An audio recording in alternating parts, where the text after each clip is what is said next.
My name is Giovanni Zanalda, and I'm here at Duke. I'm an economic historian and connected to the SSRI, the Department of Economics, Department of History and Public Policy, and I'm also working with the Center for International Studies.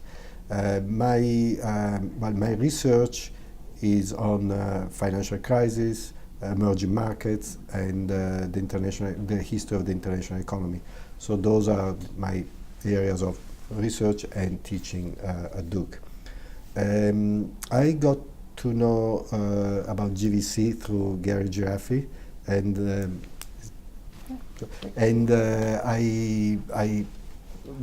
I really started to appreciate the framework and approach through Gary and some of the workshops that Gary and I organized together for the Globalization Governance and Development University Series.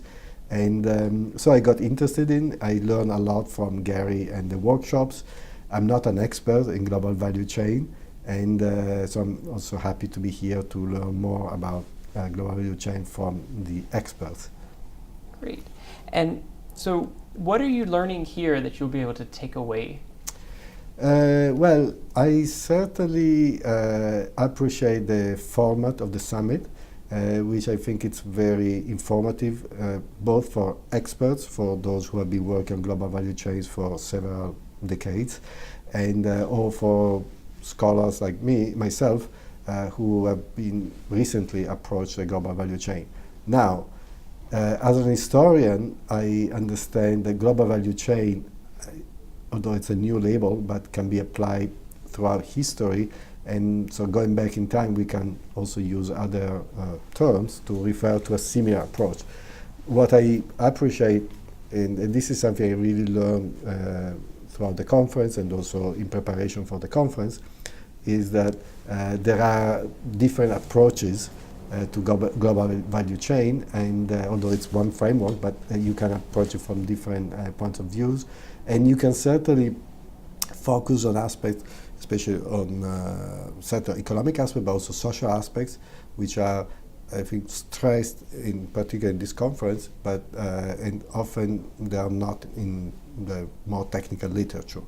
The other, something else I will take away is that there are scholars, there are academics, there are representatives from international organizations who have been using this framework for a long time, and what I find very impressive is the influence on policy making that this approach has had in the past, and is probably even more in the future. I was really amazed by what Pascal Lamy said yesterday in terms of data collection, which are going to be used by global value chain scholars. He thought that they were going to be ready in 20 years, but they are actually going to be ready earlier, and some are already accessible.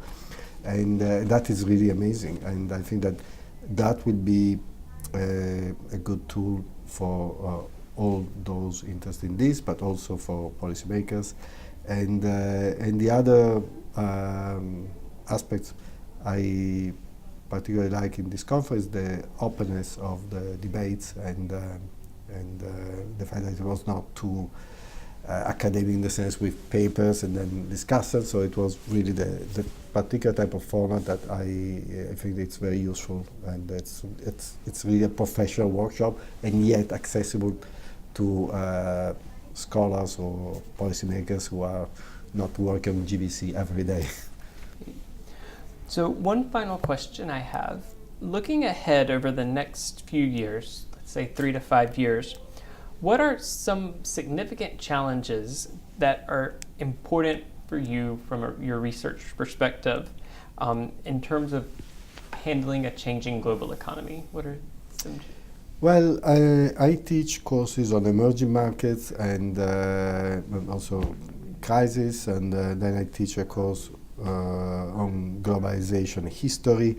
So, and in some of these courses, I've been using the global value chain literature, especially for when we talk about global commodities, and I found it very useful. Students liked it, and they start thinking in terms of commodities as not just a simple commodity, but it's a complex. It's a result of networks of productions, of trading, of consumers and policies.